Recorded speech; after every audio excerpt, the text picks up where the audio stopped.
All right, let's talk about CJ Stroud, quarterback of the Texans, number 2 overall pick, who has played really well this season. This was a loss, unfortunately, for the Texans. And listen, they didn't put up a ton of points in this game. I still thought he had a really good game. I mean, sometimes there wasn't a lot he could do, I thought, and that's how the offense wasn't really rolling. But he was still doing a good job at not moving the ball down the field in specific scenarios, and this play is what I mean. So this is a zone coverage play. It's actually, very heavy zone as they're dropping an extra player back into coverage. Just going to be a 3-man rush. You have 8 players now back in zone coverage. So, okay, windows are going to be tight. Stroud takes the snap. He is going to look up, the field, and there really isn't an opening here. I mean, again, you could throw it into triple coverage down the field if you want. You could throw it underneath if you want. Maybe underneath wouldn't be the worst idea in the world, but the odds of this going for a ton of yards are slim.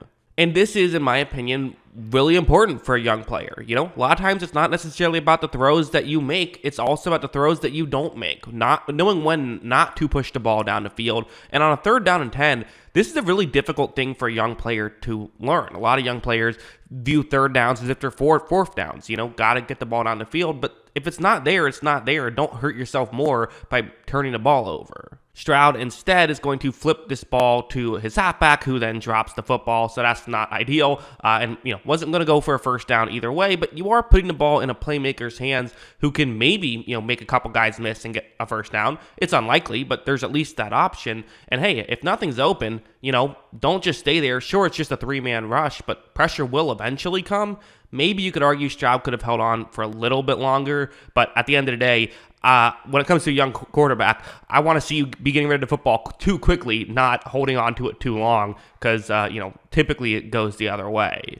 There also were the occasional play where things just worked well, and I thought he looked good in those circumstances. Something like this is a good example where it's going to be man coverage that the Falcons are in, and this concept, usually you see teams run this concept to beat zone coverage, but it can work against man as well, where what you're going to do is you're going to run a play action towards the offense's left, Stroud rolls out toward the bottom of the screen, and there's several players who are also going to be eventually going in that direction. Hopefully one can get open, and if it's in zone, hopefully the linebackers move in and you can throw over top of them. If it's in man, hopefully one of the defenders who is playing man coverage gets fooled by the play action and gets himself out of position that way.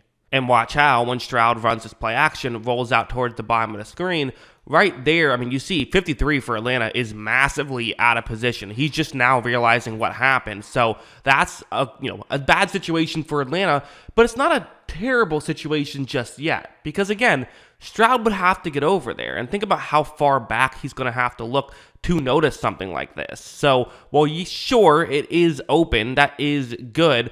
Again, young player, is he going to notice this? And if he does notice this, is he going to be able to get the ball over there? Well, as you see, the answer to both questions is going to be yes. He makes it look so effortlessly. Honestly, he's done a great job at being able to hit some of these on-the-run throws, I feel like, in this game. I think he's done a really tremendous job of that. It's something that we definitely saw in college at times, was he could make some really incredible throws, and we're seeing it, show off so far this season. Like, real quick, this is another one. It was on a 3rd down and 10. This got them a field goal at the end of the half. Being able to get outside the pocket, make those kind of off-balance throws. There's real value in that stuff. There really is, and we're seeing him, be able to do that pretty consistently, which is cool to see if you're a Texans fan, because, again, being able to make something happen out of nothing and splash plays happen out of nothing, like that play. Obviously, the play I showed 2 plays ago was not something out of nothing, but it was still being able to make those types of plays. That just, it opens up the playbook. It makes it easier on an offensive coordinator. You just really like that stuff. As for the negatives, a lot has been made of the no turnovers so far by CJ Stroud. And they're just, listen, through 5 games, obviously there's going to be an element of luck to that. Going 5 games without a interception. That's just how it works, right? Usually you kind of expect through 5 games to have some miscommunication or some batted pass or something turn into a turnover to some degree, right? Like, that's just kind of how that works. And this was maybe an element of luck where it's that over the middle route that Stroud's going to want to look towards. He is going to take the snap. He looks over the middle. He's eventually going to fire over the middle, and it's Jesse Bates who comes crashing in, jumping in front of the receiver who's ready to make a play on this football. Kind of what he does. Good defensive players here for Atlanta. They can fool you. Not a disastrous play, but there still are going to be some examples with Stroud of not fully realizing just how good NFL players are, the kind of plays that they can make. This one got dropped. Break there for the Texans for sure. Definitely you're happy about that. If you're a Texans fan, it wasn't an interception because it could have been bad. But again, there still are some rookie mistakes. Like, sometimes I feel like when a young player plays well, people will say things like, oh, wow, they don't even play like a rookie. They play like a veteran. Like, no, he plays like a rookie. He just plays like a really good rookie.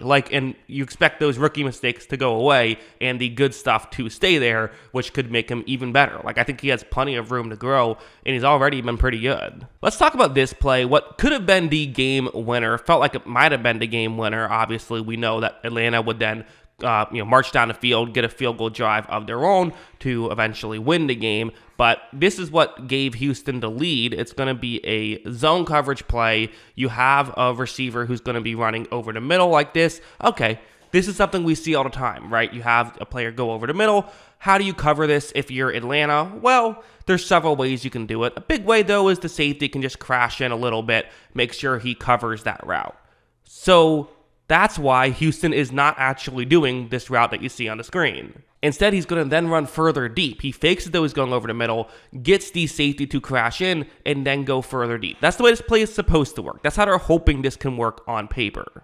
Right when it begins, Stroud takes the snap, and you're going to notice it works beautifully. Really good concept by the Houston Texans, and that's something that you want to see, right? I mean, we always talk about how important coaching is for young players, and it's like, listen, I think CJ Stroud, if he was in different situations, could still be successful. But we did talk about going into him going into Houston of, hey, Houston hasn't been a great situation these past couple of years. Is CJ Stroud really going to be able to just step in and look awesome right away? Well, this is a big way you can make situations look better. Yes, getting a guy like Tank Dell to be a great player, that helps. And Nico Collins stepping up, that helps, all of that stuff. But also just having guys who can make good plays. So this gives you windows to make throws where, some young quarterbacks just don't get this opportunity when they enter the league. The other aspect, though, is you still have to hit the throw, right? Sure, a window is a window, but if you're going to be successful, you still have to be able to put the ball in that window. And as you see, really good throw from Stroud to make this happen. The Texans take the lead, their first and only touchdown of the day. But again, like I said, I thought Stroud played pretty well. A lot of the issues that happened today weren't really his fault. And one of the things I've really been impressed with him this season is, like I said, minimizing damage. When things aren't working, throw a check down or throw it away. He's done a really good job with that. And I mean, there's guys who are entering their 10th year that still haven't figured that out. The fact that he has that down now is, it might not necessarily show up on the box score stat sheet that much, although it still will to some degree. But what it is going to do is it's going to just allow you to win more football games, right? These are the smart little plays. He can make the big plays. He can make the splash plays on top of it. And Houston's putting him in a position to succeed. So when you factor all of that in, I mean, it's just been an exciting start to a young player's career for CJ Stroud. A lot of fun stuff. That's what I think about him and how he played in this loss, but a competitive loss for the Texans. What do you think? Let me know in the comments below. Always love hearing from you. And of course, as always, thanks for watching.